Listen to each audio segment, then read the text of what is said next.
শেখ হাসিনা চলে গেছে, শেখ হাসিনা পালায় না। দ্বাদশ জাতীয় সংসদের সংরক্ষিত নারী আসন, এই শব্দগুলো একসময় শোবিজ অঙ্গনে যেন ম্যাজিকের মতো কাজ করেছিল। ক্যামেরার আলো ছেড়ে হঠাৎ করেই রাজনীতির স্পটলাইটে দাঁড়াতে মরিয়া হয়ে উঠেছিলেন এক ঝাঁক তারকা। ফেসবুক পোস্ট, বঙ্গবন্ধু এভিনিউয়ের সিঁড়ি আর সাংবাদিকদের মাইকের সামনে দেশপ্রেমের ঝরঝরে আলাপ, সব মিলিয়ে তখন রাজনীতি ছিল যেন নতুন এক রিয়েলিটি শো।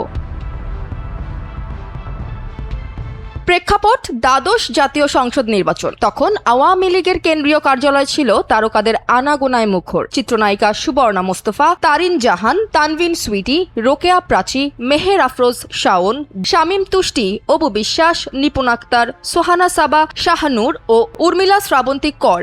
কে নেই সেই তালিকায়? কেউ বলেছিলেন এলাকার মানুষের কথা, কেউ মুক্তিযুদ্ধের চেতনা, কেউ আবার 5 টাকার জিনিস ফুটপাত থেকে কেনার গল্প। রাজনীতি যেন হঠাৎ করেই হয়ে উঠেছিল সেলিব্রিটি ব্র্যান্ডিং এর নতুন একটি প্ল্যাটফর্ম।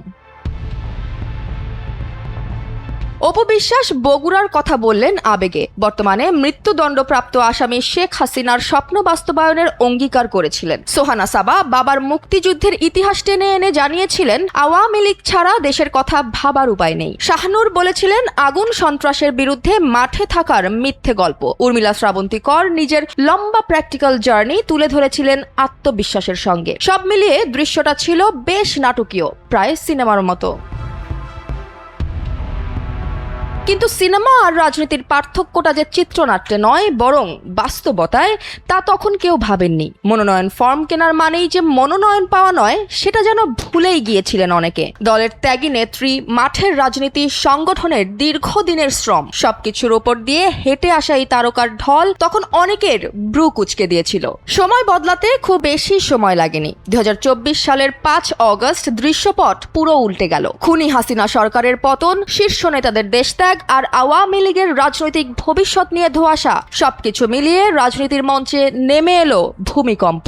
সেই ভূমিকম্পে সবচেয়ে আগে কেঁপে উঠল তারকাদের রাজনৈতিক স্বপ্ন। যারা একদিন বঙ্গবন্ধু এভিনিউয়ে দাঁড়িয়ে বলেছিলেন আরও 5 বছর ক্ষমতায় থাকবে, তারাই আজ সোশ্যাল মিডিয়ায় ট্রল আর ব্যঙ্গের কেন্দ্রে। নমিনেশন তো দূরের কথা, সংরক্ষিত আসনের তালিকায় পর্যন্ত তাদের নামই ওঠেনি। ফেসবুক স্ট্যাটাসে বিপ্লবী ভাষা আর ক্যামেরার সামনে দেশপ্রেম, সবই এখন হাস্যরসের উপকরণ।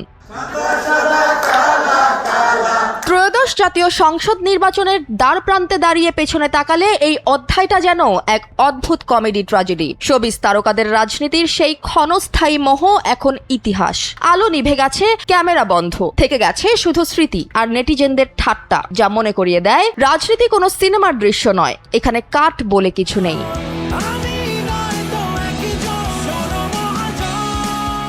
বিনোদন ডেস্ক, NPB।